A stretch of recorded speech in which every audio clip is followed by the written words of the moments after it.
Hello നമസ്കാരം. ബാറോസ് എന്ന ചിത്രത്തിൻ്റെ ഏറ്റവും പ്രധാനപ്പെട്ട ഒഫീഷ്യൽ റിലീസ് തീയതി ഒപ്പം ചിത്രത്തിൻ്റെ OTT സാറ്റലൈറ്റ് അപ്ഡേഷനാണ് ഇന്നൊരു വീഡിയോ ഭാഗത്ത്.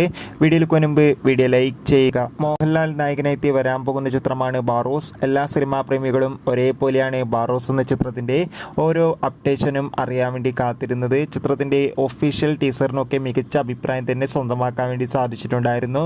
ചിത്രം ആദ്യം റിലീസ് ചെയ്യാൻ വേണ്ടി തീരുമാനിച്ചിട്ടുണ്ടായിരുന്നത് ഈ വരുന്ന സെപ്റ്റംബർ 12-ാം തീയതിയായിരുന്നു. എന്നാൽ ഇപ്പോൾ ചിത്രത്തിൻ്റെ റിലീസ് തീയതി മാറ്റിച്ചിരിക്കുകയാണ്. ചിത്രം ഇരുന്ന ഒക്ടോബർ മാസം 3-ാം തീയതിയായിരിക്കും തിയേറ്ററുകളിൽ എത്താൻ പോകുക. എന്തായാലും ചിത്രത്തിൻ്റെ റിലീസിനായി കാത്തിരിക്കാം. അതോടുകൂടി ബാറോസ് എന്ന ചിത്രത്തിൻ്റെ OTT അവകാശങ്ങൾ ഡിസ്നി പ്ലസ് ഹോട്ട്സ്റ്റാറും സാറ്റലൈറ്റ് അവകാശങ്ങൾ ഇപ്പോൾ ഏഷ്യാനെറ്റും സ്വന്തമാക്കിയെന്ന് ഒഫീഷ്യലായി കൺഫേം ആക്കിയിട്ടുണ്ട്. എത്ര പേരാണ് ബാറോസ് എന്ന ചിത്രത്തിൻ്റെ റിലീസിന് വേണ്ടി കാത്തിരിക്കുന്നത്? തീർച്ചയായും കമൻറ്റ് ബോക്സിൽ രേഖപ്പെടുത്തുക. ഈ വരുന്ന ഓഗസ്റ്റ് സെപ്റ്റംബർ മാസം ധാരാളം ചിത്രങ്ങൾ ഇനി അങ്ങോട്ട് OTT റിലീസ് ചെയ്യുന്നു. ചാനൽ പരിശോധിച്ചാൽ നിങ്ങൾക്ക് കാണാം.